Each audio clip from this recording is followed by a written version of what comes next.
لله رب العالمين والصلاة والسلام على سيد المرسلين نبينا محمد وآله وصحبه أجمعين أما بعد فأعوذ بالله من الشيطان الرجيم بسم الله الرحمن الرحيم قل هذه سبيلي أدعو إلى الله على بصيرة إلى آخر الآية. وقال النبي صلى الله تعالى عليه وسلم ألا كلكم راع وكلكم مسؤول عن رعيته رواه البخاري. শ্রদ্ধেয় ও সম্মানীয় আজকে সভার নির্বাচিত সভাপতি মহাশয়, উপস্থিত উলামায়ে কেরাম, আমার সম্মুখস্থ দিন দরদি মুসলিম ভ্রাতৃবৃন্দ এবং আমার সম্মুখে বসে থাকা দিন পিপাসু শিক্ষার্থী বা স্নেহভাজন ছাত্ররা, পর্দার আড়ালের পর্দারাশির মা ও ভগিনীগণ,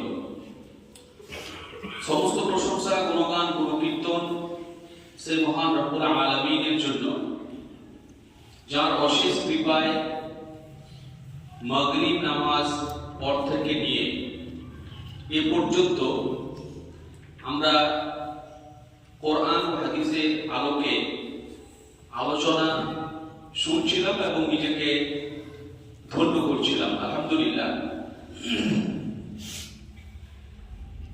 অতঃপর লাখো কোটি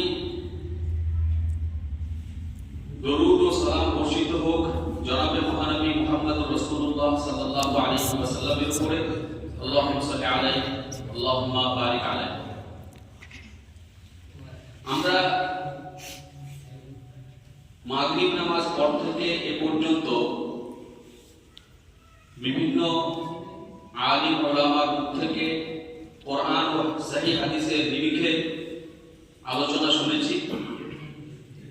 আমরা সেগুলি নিজেদের জীবনে যাপন করব, বাস্তবায়ন করব এবং সেই মোতাবেক নিজেদের জীবন পরিচালনা করব ইনশাআল্লাহ। আল্লাহ যেন আমাদের সকলকে তৌফিক দিন এবং সকলকে যেন কবুল করুন। আজকের বিশেষ যে আকর্ষণ, আমাদের সভাপতি মহাশয় আগে থেকে অবগত করেছেন, আমাদের জামিয়া রিয়াজুল উলুম মহিষাদড়ির প্রধান শিক্ষক, আমার প্রাণপ্রিয় শিক্ষক ফজিলাতুল শেখ ওয়া সামাহাতুল শেখ আশফাকুল্লাহ আল বুখারী হাফিজাহুল্লাহ ওয়া রাআ, তিনি উপস্থিত আছেন। তিনি বাদ ইশা বক্তব্য রাখবেন এবং সবথেকে আকর্ষণীয় যে বিষয় সেটি হচ্ছে প্রশ্নোত্তর পর্ব। আপনাদের যদি কোনো কিছু জানার থাকে সে বিষয়ে আপনারা প্রশ্ন করবেন নির্দ্বিধায়, তবে অবশ্যই শালীনতা বজায় রেখে, কাউকে আঘাত দিয়ে বা কাউকে ছোট করার জন্য এই মন মানসিকতায় আমরা প্রশ্ন করব না। আমরা প্রশ্ন করব নিছক জানার জন্য এবং মার্জিত ভাষায় মার্জিত ভঙ্গিতে করব ইনশাআল্লাহ। তিনি যথাযথ জ্ঞানের অধিকারী। তার ব্যাকগ্রাউন্ড একটা ছোট্ট করে বলি, ছোট্ট মতো। আমাদের এখানে আসার আগে তিনি ছিলেন হুগলি জেলার এক মারাত্মক জায়গায়, ফুরফুরা এলাকায় তিনি ছিলেন। সেখানে এই দাওয়াত ও তাবলীগের কাজ করে, এই আমরা যে কাজ করছি, এই কাজের মাধ্যমে বহু জ্বালা যন্ত্রণা সহ্য করে, এমনকি মারও খেয়েছেন, বিভিন্ন রকম ঝগড়া ঝামেলা সহ্য করে তিনি ফুরফুরা মতো জায়গায় কয়েকটা গ্রামকে আহ্লাদিস করে দিয়েছেন। আলহামদুলিল্লাহ। মানে তার হাতে হয়েছে, আল্লাহ করেছেন, তার দ্বারাই করেছেন। সেরকম একটা লোককে আমরা পেয়েছি। অতএব এ সুযোগ হাতছাড়া করা যাবে না। আমরা অবশ্যই, যদি আমাদের নিশ্চয়ই আছে, আমাদের যা কিছু জানার প্রয়োজন তাকে আমরা প্রশ্ন করব, তিনি যথাযথ উত্তর দেবেন ইনশাআল্লাহ। তিনি আছেন, এশার পরে আরম্ভ করবেন। আমি কিছু কথা আলোচনা করব বলে উঠেছি। আমি আপনাদের পরিচিত মানুষ, এখানে অনেকবারই আমি আলোচনা করেছি, আপনারা আমাকে চিনেন। সেই হেতু আপনাদের ভালোবাসায় এসেছি। আজকে আমরা যে দাওয়াতি প্রোগ্রাম বা এই দাওয়াত ও তাবলীগী সভা ইসলামী মজলিস যে আমরা করেছি, এর প্রয়োজনীয়তা বা এর গুরুত্ব কতটুকু এই নিয়ে দু চার কথা আলোচনা করবো ইনশাআল্লাহ। এগুলো দরকার আছে কিনা, এগুলোর দরকার আছে কিনা এই নিয়ে আলোচনা করবো কোরআন এবং সহিহ হাদিসের আলোকে ইনশাআল্লাহ। যথাসামান্য জ্ঞান নিয়ে আলোচনা শুরু করছি। আমরা যে ধর্মের ধারক ও বাহক, আমরা যে ধর্মটা পালন করি, সেই ধর্মের নাম কি? ইসলাম। সে ধর্মের নাম ইসলাম। এই ইসলাম ধর্ম বা দ্বীনে ইসলাম কখন থেকে পৃথিবীতে এসেছে বা এর প্রবর্তক কে? কে শুরু করলেন ইসলাম ধর্ম বা ইসলাম দ্বীনে ইসলামের প্রবর্তক কে? কে তৈরি করেছেন? এর প্রস্তুতকারক, এর নিরামক কে? কে? আল্লাহ তাবারক ওয়া তাআলা। আমরা অনেকেই বলে থাকি এর প্রবর্তক, বিশেষ করে অন্য ধর্মাবলম্বী যারা আছেন, অন্য ধর্মের মানুষ, তারা বলে থাকেন যে ইসলাম ধর্মের প্রবর্তক নাকি মুহাম্মদ সাল্লাল্লাহু আলাইহি ওয়াসাল্লাম। কিন্তু এ কথা ঠিক নয়, বরং ইসলাম ধর্মের প্রবর্তক হচ্ছেন মহান রব্বুল আলামিন আল্লাহ সুবহানাহু ওয়া তাআলা। তিনি প্রবর্তন করেছিলেন। কখন প্রবর্তন করেছিলেন? আদম আলাইহিস সালামের সৃষ্টির পরপরই। আদম আলাইহিস সালামকে সৃষ্টি করার পরপরই, খুব সংক্ষিপ্ত আলোচনা করব। আমাদের কাছ থেকে অঙ্গীকার নিয়েছিলেন একটা, আমাদের সমস্ত মানুষকে আল্লাহ সুবহানাহু ওয়া তাআলা এক জায়গায় জমা করলেন। আদম আলাইহিস সালামকে আমাদের মাঝে বসিয়ে দিলেন।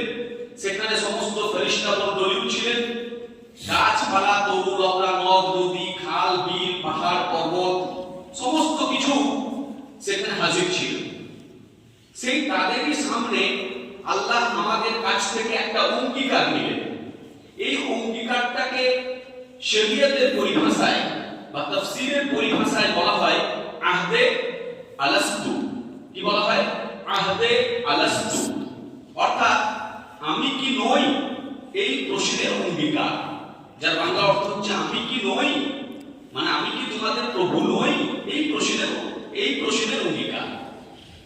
এই প্রশ্ন আল্লাহ তাবারক ওয়া তাআলা আমাদেরকে করেছিলেন সূরা আরাফ সূরা নম্বর 7 আয়াত নম্বর 172 ও 173 এ এই কথা উল্লেখিত হয়েছে। আর আমরা বলেছিলাম, আল্লাহ তাআলা আমাদেরকে বললেন আলাস্তু বিরাব্বিকুম, আমি কি তোমাদের প্রভু নই? ক্বালু, তারা বলেছিল, মানে আমরা বলেছিলাম, আমরা সবাই সেখানে উপস্থিত ছিলাম। আদম আলাইহিস সালাম থেকে নিয়ে কিয়ামত অবধি যত মানুষ এসেছে, আসছে, আসবে, সবাই ছিল সেখানে, কেউ অনুপস্থিত ছিল না, সবাই সেখানে আমরা ছিলাম। আমাদেরকে বললেন আলাস্তু বিরাব্বিকুম, আমি কি তোমাদের প্রভু নই?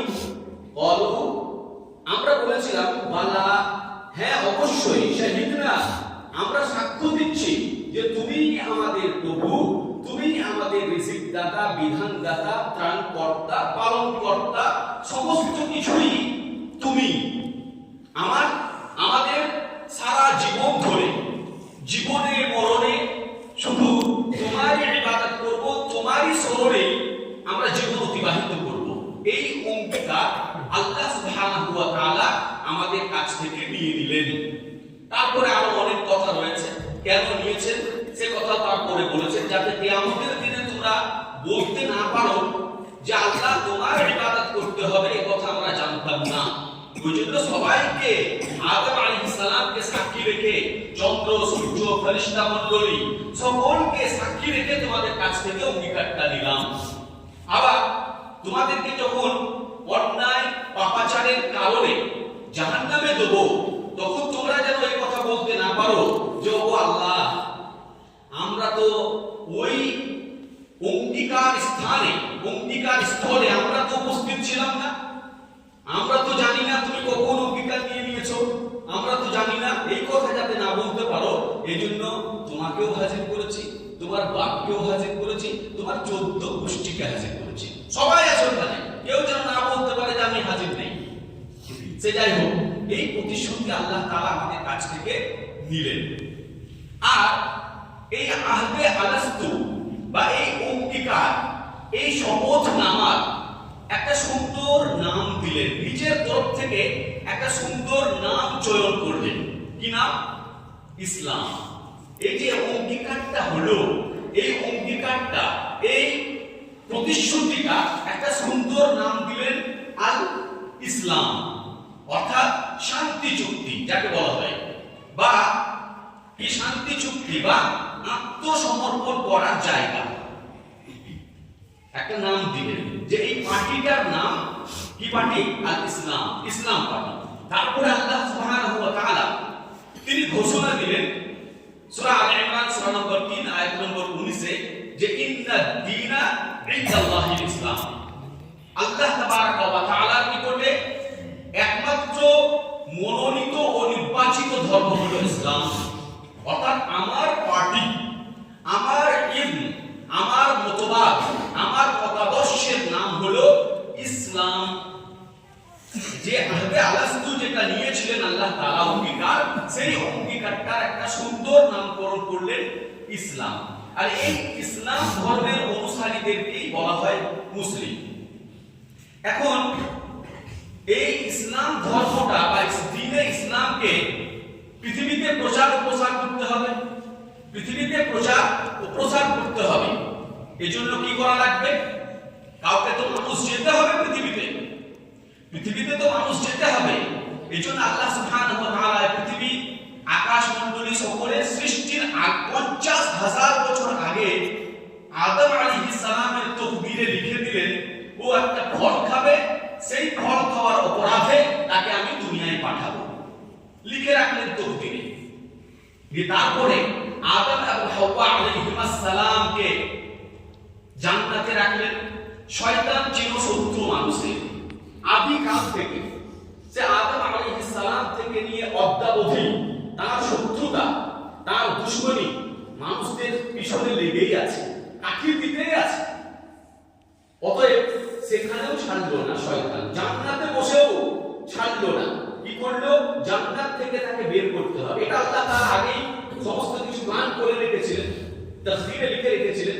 তাকে নির্দিষ্ট ফল যেটা খেতে আল্লাহ তাআলা নিষেধ করেছিলেন, সেই ফল সে তিনি ভক্ষণ করলেন। ভক্ষণ করার সাথে সাথেই তাকে দুনিয়াতে পাঠানো হলো। দুনিয়াতে পাঠানো হলো। আল্লাহ তাআলা বললেন, দুনিয়াতে পাঠালেন।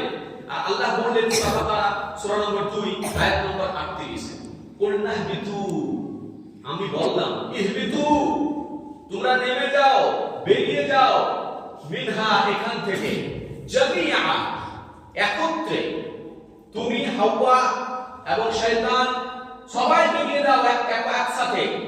ফাইম্মা ইয়াতিয়ান্নাকুম, তারপর আল্লাহ তাআলা বলে দিয়েছেন, তারপরে শুনো, ফাইম্মা ইয়াতিয়ান্নাকুম মিন্নি হুদান, তবে আমার কাছ থেকে তোমাদের কাছে যুগে যুগে কালে কালে হিদায়াতের বাণী যাবে, রাসূল যাবে, কিতাব যাবে, বিভিন্ন রকম সহিফা সেগুলো যাবে, তোমাদেরকে সঠিক পথের দিশা দেওয়ার জন্য পৃথিবীতে বিভিন্ন রকম হিদায়াতের বাণী, বিভিন্ন রকম নিদর্শন রাসূল মারফত, নবী মারফত আমি পাঠাবো।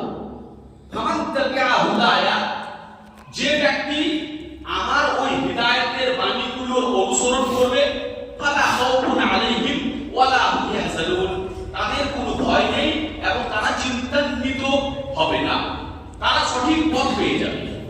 এই আয়াতে আরো একটা যে জিনিস আমরা বুঝলাম, যে জান্নাতটা হচ্ছে আমার, জান্নাতটা হচ্ছে আমার বাপত্তি সম্পত্তি, আমার বাপের ভিটে। আদম আলাইহিস সালাম কোথা থেকে বেরিয়ে এসেছেন? জান্নাত থেকে। অতএব জান্নাতটা আমার পৈতৃক সম্পত্তি, আমার বাপের ভিটে। কোন কারণবশত তার প্রভু, আমাদের প্রভু মহান আল্লাহ রাব্বুল আলামিন কোন কারণবশত তাকে বের করে দিয়েছেন পৃথিবীতে, তাকে ছুঁড়ে ফেলে দিয়েছেন কোন কারণবশত। তবে আল্লাহ তাবারক ওয়া তাআলা এই পৃথিবীতে আদম আলাইহিস সালামকে পাঠালেন। আদম আলাইহিস সালাম পৃথিবীতে এসে পৃথিবীর ঘূর্ণাবর্তে, পৃথিবীর অট্টালিকা প্রবাহে, পৃথিবীর এই চক্রগুচ্ছে, পৃথিবীর দলদলিতে আটকে গেলেন, পথ আর পাচ্ছেন না জান্নাতে যাওয়ার। কিভাবে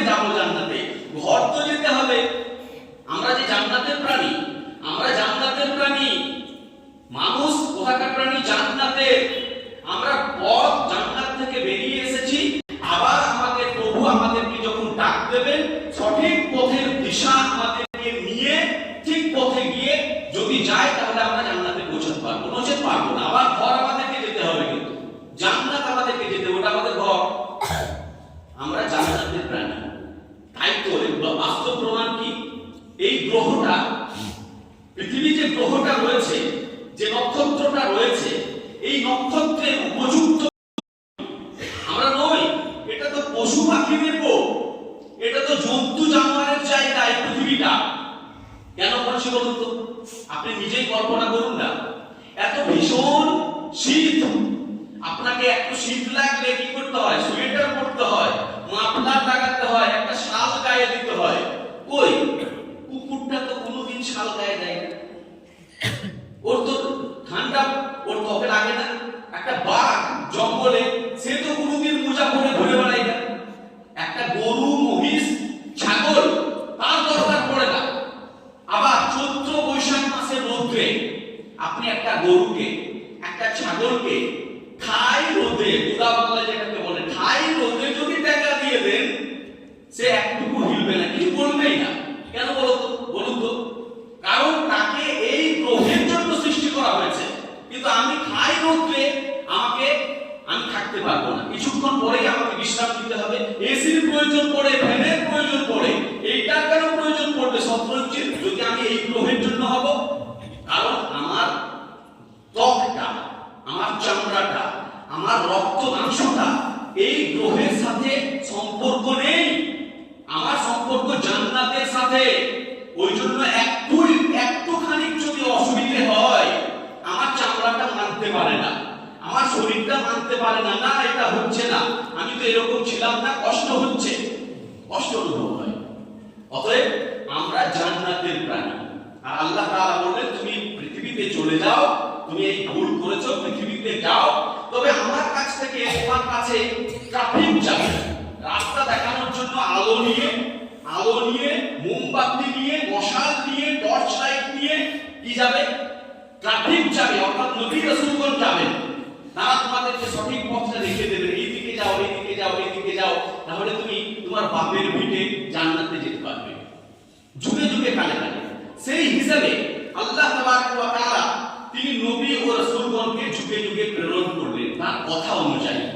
আল্লাহ বললেন সূরা নাহল সূরা নম্বর 16 আয়াত নম্বর 36, ওয়ালাকাদ নিশ্চয় বাসনা আমি প্রেরণ করেছি ফি কুল্লি উম্মাহ প্রত্যেক জাতি, সম্প্রদায়, গোষ্ঠীর কাছে রাসূলা একজন করে পথ প্রদর্শক মানে পথ দেখানোওয়ালা। আনি'বুদুল্লাহ, তারা বললেন যে তোমরা আল্লাহ তাআলা ইবাদত করো, আল্লাহ তাআলা ইবাদত করো, ওয়াজতানিবুত তাগুত, এবং বাতিল পন্থীদের মতাদর্শ থেকে, তাগুত থেকে, আল্লাহ বিরোধী অন্যান্য যে সমস্ত মত বা ইতিক রয়েছে সেগুলোর থেকে তোমরা যোজন যোজন দূরে থাকবে। তাহলেই তোমরা সঠিক পথের দিশাটা পেয়ে যাবে, জান্নাতের পথটা পেয়ে যাবে, তুমি তোমার ঘরে পৌঁছতে পারবে। এই কথা প্রত্যেক যুগে প্রত্যেক রাসূল এই কথা বলে গেছে। আর আল্লাহ সুবহানাহু ওয়া তাআলা তার যে দ্বীনে ইসলাম, এই দ্বীনে ইসলামটাকে পূর্ণতা দেওয়ার জন্য তিনি যুগে যুগে, কালে কালে নবীগণকে ধারাবাহিকভাবে প্রেরণ করলেন। কিভাবে?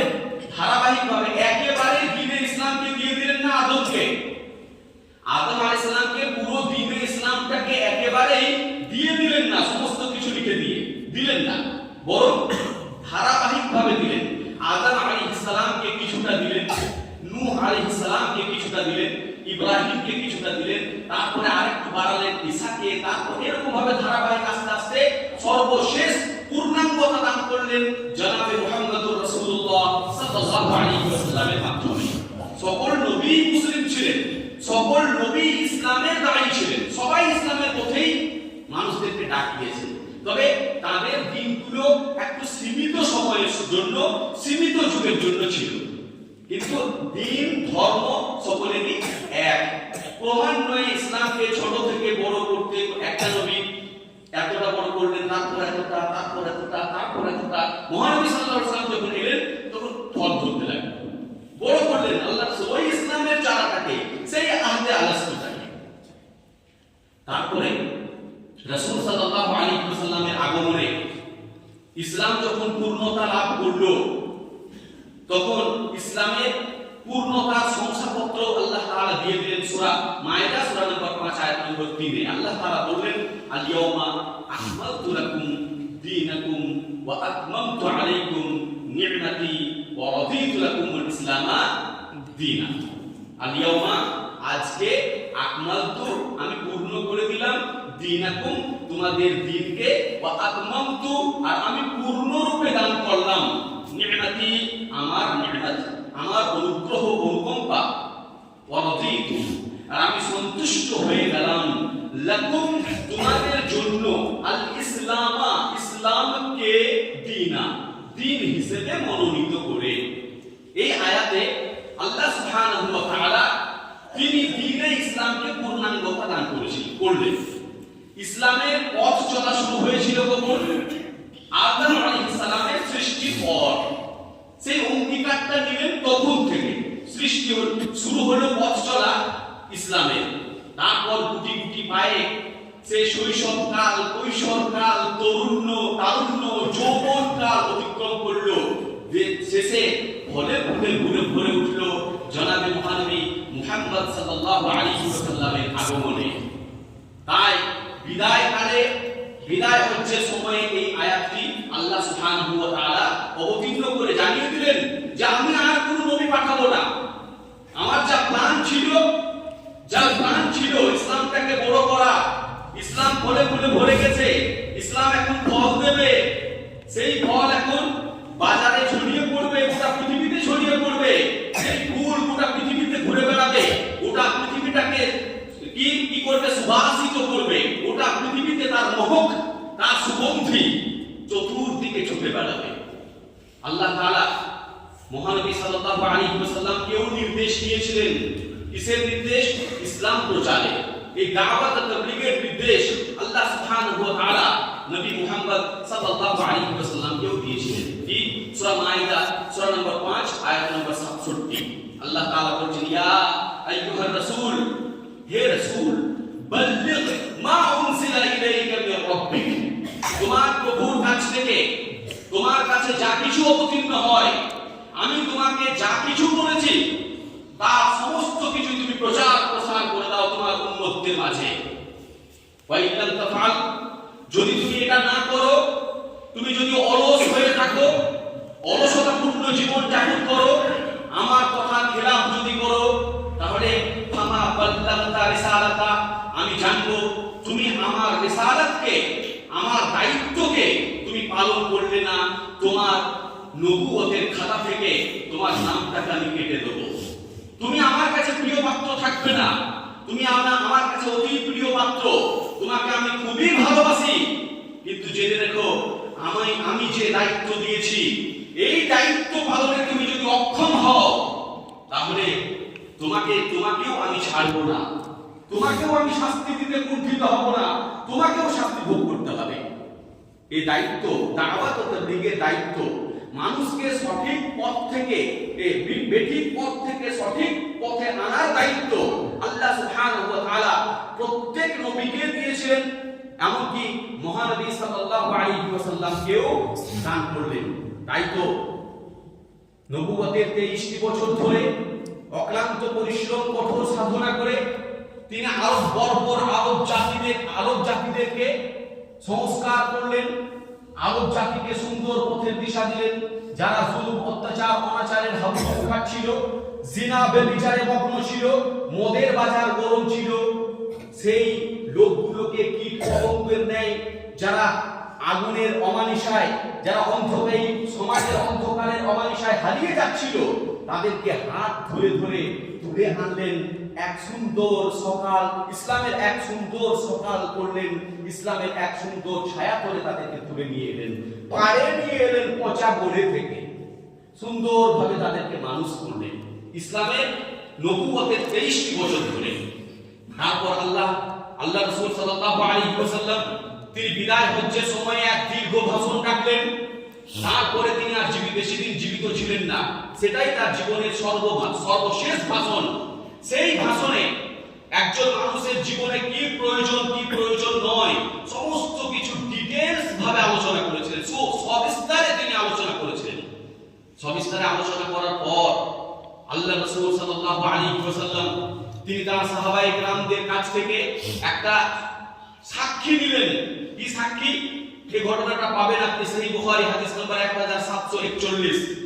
আল্লাহ রাসূল বললেন সমস্ত সাহাবীকে, আলা হাল বাল্লাগতু, শোনো হে আমার সাহাবীরা, শোনো আমি কি তোমাদেরকে পৌঁছে দিয়েছি? আল্লাহ আমাকে যে দায়িত্ব দিয়েছিলেন সেই দায়িত্ব কি আমি তোমাদেরকে পুঙ্খানুপুঙ্খভাবে পৌঁছে দিতে পেরেছি? ক্বালু, সাহাবায়ে কেরাম উপস্থিত জনতা সকলেই বললেন বালা। ক্বালু নাম, ক্বালু নাম, তারা বললেন হ্যাঁ অবশ্যই আপনি পৌঁছে দিয়েছেন। পুঙ্খানুপুঙ্খ রূপে আপনার উপরে যে দায়িত্ব ছিল, আল্লাহ যে দায়িত্ব দিয়ে আপনাকে প্রেরণ করেছিলেন সেই দায়িত্ব আপনি পালন করেছেন। তখন আল্লাহ রাসূল সাল্লাল্লাহু আলাইহি ওয়াসাল্লাম আকাশের দিকে আঙ্গুল তুলে তিনবার বললেন আল্লাহুম্মা শাহাদ, আল্লাহুম্মা শাহাদ, আল্লাহুম্মা শাহাদ। হে আল্লাহ তুমি সাক্ষী থেকো, হে আল্লাহ তুমি সাক্ষী থেকো, হে আল্লাহ তুমি সাক্ষী থেকো, আমি তোমার দায়িত্ব পালন করে দিয়েছি। এরা বলছে, এরা সাক্ষী দিয়েছে, অতএব তুমি আর নবুয়তের নাম থেকে আমার নবুয়তের খাতা থেকে আমার নামটা কাটতে পারবে না। এরা সাক্ষ্য দিয়েছে, আমি পৌঁছে দিতে পেরেছি। আল্লাহ রাসূল তার যা দায়িত্ব ছিল সমস্ত দায়িত্ব তিনি পূর্ণ রূপে পালন করে গেলেন। তারপরে মহানবী সাল্লাল্লাহু আলাইহি ওয়াসাল্লাম এই দুনিয়া থেকে চির বিদায় গ্রহণ করলেন, চির বিদায় গ্রহণ করলেন। আর আমাদেরকে বলে গেলেন আমি চির বিদায় নিয়ে চলে যাচ্ছি, শেষ মুহূর্তে মুমূর্ষু অবস্থা, এই যাব অবস্থা। এরকম মুহূর্তে মহান রাসূল সাল্লাল্লাহু আলাইহি ওয়াসাল্লাম বলে গেলেন সাহাবায়ে কেরামদের প্রশ্নের উত্তরে যে আমরা কি নিয়ে বেঁচে থাকব? আপনি থাকবেন না, আপনি ছিলেন আমাদের মাঝে। কোন পথ কাঁটা পড়ে থাকলে সেই কাঁটাওয়ালা পথটাকে আপনি মারাতে দিতেন না, কাঁটাটাকে সরিয়ে দিতে বলতেন, আমাদেরকে সঠিক পথের দিশা দিতেন। এখন আপনি নেই, আমরা কোন পথে চলবো, কিভাবে চলবো, আমরা যে বিভ্রান্ত হয়ে যাব। আল্লাহ রাসূল বললেন কোনো চিন্তা নেই, আমি বলে যাচ্ছি তোমাদেরকে কিভাবে পৃথিবীতে চলাফেরা করবে, কিভাবে তোমরা পৃথিবীতে বেঁচে থাকবে, সে পথের দিশাও আমি দিয়ে যাচ্ছি। কি?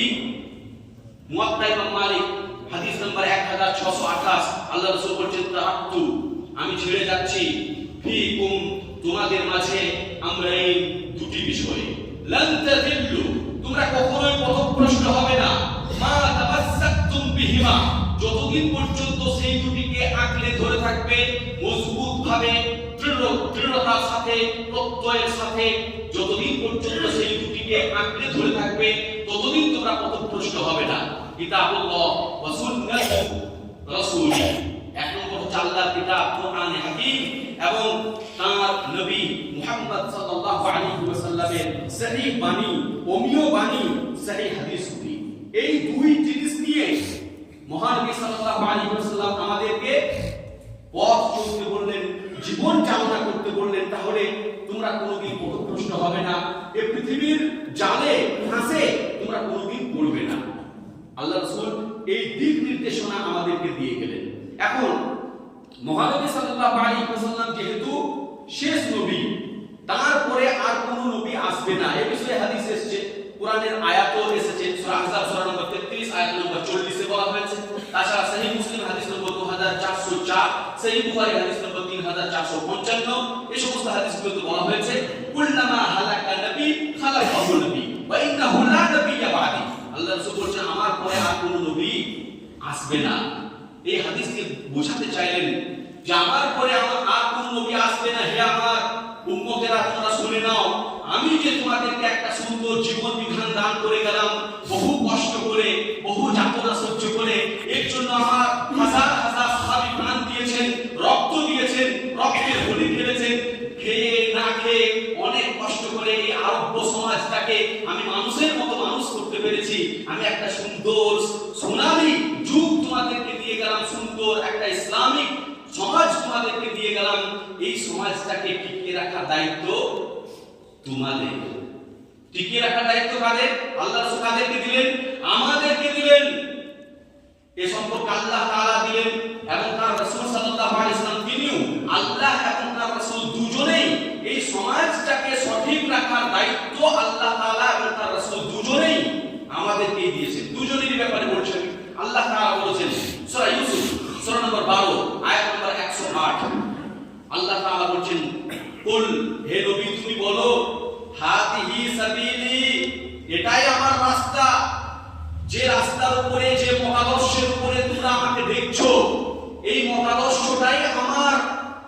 আদরু ইলাল্লাহ, আমি ডাকি মানুষকে আল্লাহর দিকে। আলা বাসিরা, কি আলা বাসিরা, প্রমাণ সহকারে, জেনে বুঝে, না জেনে আমি ডাকি না। আল্লাহর ক্ষমতা কতটুকু, তার শক্তি কতটুকু, তার গুণাবলী কি, সমস্ত কিছু জেনে বুঝে তারপরে আমি তোমাদেরকে ডাকি। আর এই ডাকাটা শুধু আমার মধ্যে সীমাবদ্ধ নয়। ওয়া আনা ওয়া মান ইত্তাবানি, আমিও ডাকবো এবং আমার অনুসারী যারা হবে, আমার উম্মত যারা হবে, তাদেরকেও ডাকতে হবে। আল্লাহ তাআলা এখানে বললেন, হে মুহাম্মদ সাল্লাল্লাহু আলাইহি ওয়াসাল্লাম, শুধু তুমি আল্লাহর দিকে ডাকবে, তোমার রবের দিকে ডাকবে, এটা হবে না, বরং তোমার উম্মতদেরকেও ডাকতে বলো। ওরাও যেন তোমার পরবর্তীতে সমাজটাকে ঠিক রাখার জন্য কোরআন ও হাদিসের দিকে মানুষকে আহ্বান করে। এই কথা আল্লাহ তাআলা তিনি বলে গেলেন। তারপরে রাসূল সাল্লাল্লাহু আলাইহি ওয়াসাল্লাম তিনি বললেন, এর জন্য কি করতে হবে, কিভাবে মানুষকে ডাকবো আমরা। আল্লাহ রাসূল তিনি বললেন, সহিহ বুখারী হাদিস নম্বর 3461, বাল্লিগু আন্নি ওয়ালাউ আয়া, তোমরা পৌঁছে দাও মানুষের কাছে কাছে, যদিও তোমার একটা আয়াত জানা থাকে, যদিও তোমার একটা আয়াত জানা থাকে, একটা হাদিস জানা থাকে, শরীয়তের একটা নিয়ম জানা থাকে, সেই শরীয়তের নিয়মটা, সেই হাদিসটা, সেই আয়াতটা তোমার অন্য ভাইকে জানিয়ে দাও। এই হাদিসে আরো একটা প্রমাণ হচ্ছে, কিন্তু আমরা ভাবি যে এই দাওয়াত ও তাবলীগ করাটা, যে মানুষকে বোঝানোটা, কোরআন হাদিসের কথা বলাটা শুধু আলেমদেরই দায়িত্ব, এরাই করবে, আমরা করবো না, এই ভাবি। কিন্তু আল্লাহ রাসূল এখানে কি বলছেন বলুন তো, একটা আয়াত যদি তোমার জানা থাকে, তাহলে সেটাই তোমাকে বলতে হবে তোমার বন্ধুকে। আমরা কি জানি না একটা আয়াত, একটা সূরা, একটা দোয়া? আমরা কি জানি না নামাজ পড়তে হবে, রোজা রাখতে হবে, মদ খাওয়া যাবে না? জানি না? সকলেই জানি। অতএব আমি যতটুকু জানি ততটুকুই নিয়ে আমার প্ল্যাটফর্মে আমার ভাই বন্ধু, আমার পরিবার পরিজন যারা আছে, তাদেরকে নিষেধ করতে হবে, খারাপ কাজ হতে নিষেধ করতে হবে, খারাপ কাজ হতে নিষেধ করতে হবে এবং ভালো কাজের আদেশ দিতে হবে। এটা আমাদের দায়িত্ব। কিন্তু যদি আমরা এই দায়িত্ব অবহেলা করি, যদি না করি এই দায়িত্ব পালন, নিজেও বাঁচতে হবে, আমার পরিবার পরিজনদেরকেও বাঁচাতে হবে, আমার পাড়া প্রতিবেশীকেও বাঁচাতে হবে, আমার গ্রামকেও বাঁচাতে হবে। পঞ্চায়েত থানা ধাপের পর ধাপ যাবে, ধাপের পর ধাপ কিন্তু যাবে। আল্লাহ এবং তার রাসূল এই ব্যাপারে বিস্তারিত নিয়ম কানুন তিনি বলে দিয়েছেন কিভাবে দাওয়াত ও তাবলীগ করতে হবে। এখন আমরা যদি দাওয়াত ও তাবলীগের কাজ না করি, তাহলে আমাদের পরিণতি কি হবে? আমাদের পরিণতি, একটা হাদিস বলি, একটা হাদিস সুনান তিরমিজি হাদিস নাম্বার 2169, আল্লাহ রাসূল বলেছেন, ওয়াল্লাযী নাফসি বিয়াদিহি, সেই সত্তার শপথ যার হাতে মোর প্রাণ, লা তা'মুরুন্না বিল মা'রুফ, তোমরা সৎ কাজের আদেশ করো, ওয়ালা তানহাউন্না আনিল মুনকার, এবং অসৎ অমন্দ কাজ হতে মানুষকে বাঁচাও। আওলা ইউশিকান্নাল্লাহু আন ইয়াবআসা আলাইকুম ইকাবাম মিনহু, তা না হলে তোমাদের উপরে আমভাবে শাস্তি আসবে, তোমাদের গ্রামকে গ্রাম উজাড় করে দেওয়া হবে, এসআইআর এর নামে তোমাদেরকে ভোটার লিস্ট থেকে বাদ দিয়ে দেওয়া হবে, এনআরসির নামে তোমাদেরকে বাংলাদেশে পাঠানো হবে। এছাড়াও মহামারী করোনা, উল্লাউঠা, এই সমস্ত রোগ দিয়ে তোমাদেরকে ধ্বংস করে দেওয়া হবে। সরকারের চামচা দিয়ে, সরকারি প্রশাসনের মদতে তোমাদেরকে পিটিয়ে চামড়া তুলে দেওয়া হবে যদি তোমরা এটা না করো। তারপরে কি হবে? সুম্মা তাদউনাহু ফালা ইস্তাজাবু লাকুম, তারপরে তোমরা আল্লাহ তাআলার কাছে দোয়া চাইবে, ও আল্লাহ, এটা সহ্য করা যাচ্ছে না, মারপিট যে খুব কড়াভাবে করছে, দোষ খুব কড়াভাবে করছে, আমাদেরকে একটু সাহায্য করো। ফালা ইস্তাজাবু লাকুম, তোমাদের দোয়া কবুল করাই হবে না। শুধু কিসের জন্য? দাওয়াত ও তাবলীগ, ভালো কাজের আদেশ, মন্দ কাজের নিষেধ যদি আমরা না করি, কম করে আমার পাড়াটা, আমার পরিবারটা আমরা নিজেই করি না, আমরা নিজেই চেষ্টা করি। আমার ছেলেগুলো, আমার পরিবার, ছেলে মেয়ে যারা বিপথে চলে যাচ্ছে, তাদেরকে কম করে তো আমার বলার অধিকার আছে, তাদেরকে তো আমি বলতে পারবো। আমি গ্রামের পাড়ার অন্যান্য মানুষকে, অন্যান্য ছেলেদেরকে, তাদেরকে আমি বলতে পারছি না, সাহসে কুলোচ্ছে না, তাহলে আমার ছেলেটাকে বলতে পারবো না? বলতে হবে। যদি আমরা এই দায়িত্ব পালনে অবহেলা করি তাহলে কিন্তু আমাদেরকে পশ্চাৎ হবে। আর একটা আয়াত বলবো, 2 মিনিট টাইম আছে। আল্লাহ তাআলা বলেছেন সূরা ফুসসিলাত সূরা হামিম আস-সাজদা সূরা নম্বর 41 আয়াত নম্বর 29 আল্লাহ তাআলা বলেছেন কাল কিয়ামতের মাঠে যখন আমার ছেলেগুলো আমার সন্তানগুলো কিয়ামত জাহান্নামে চলে যাবে, তারা দ্বীন ঈমানের পথে ছিল না তাই জাহান্নামে যাবে, তখন তারা বলবে ওয়াকালাল্লাযীনা কাফারু রব্বানা, হে আমাদের প্রভু, আরিনাল্লাযাইনি আদাল্লানা মিনাল জিন্নি ওয়াল ইনস, মানুষ এবং জিনের মধ্য থেকে, কাল কিয়ামতের মানুষ আর জিনের হিসাব হবে। ওদের মানুষ আর জিনের মধ্য থেকে যারা আমাদেরকে বিভ্রান্ত করে দিয়েছিল, সঠিক পথের দিশা যারা আমাদেরকে দেয়নি, ওই সমস্ত নেতা মন্ত্রী পিতা মাতা আমাদের গুরু, ওদেরকে দেখান তো একবার, দেখিয়ে দেন আরিনাল্লাযীনা আদাল্লানা মিনাল জিন্নি ওয়াল ইনস। কি করব? নাজআলহুমা তাহতা আকদামিনা, তাদেরকে পায়ের নিচে রেখে তাদের বুকে পা দিয়ে আজকে আমি জাহান্নামে যাব। কেন তারা আমাদেরকে বললো না? আপনার ছেলেটা আমার মেয়েটা বলবে, কল্পনা করতে পারবেন না, কাল কিয়ামতের মাঠে বলবে নাজআলহুমা তাহতা আকদামিনা লিয়াকুনা মিনাল আসফালিন, যাতে তারা অপমানিত হয়, এই বিশ্বের সমস্ত মানুষের সামনে তারা যেন অপমানিত হয়, এই জন্য তারা এই কথা বলবে। অতএব এখনো সময় থাকতে আমরা সাঁঝ দিই, এখনো সময় রয়েছে। আমরা আজ থেকেই দৃঢ় প্রতিজ্ঞা নেব যে আমাদের পাড়াটা, আমার পাড়াটা কিভাবে সংশোধিত হবে, আবার কিভাবে সুশীল সমাজে পরিণত হবে, এরকম চিন্তা ভাবনা নিয়ে এরকম মজলিস বা কাস্ট ভাবে যেভাবে আমরা পারবো আমাদের সমাজটাকে সুন্দর করার চেষ্টা করবো ইনশাআল্লাহ। যদি আমরা না পারি তাহলে কিন্তু আমাদের জন্য অপেক্ষা করছে লাল ঘর।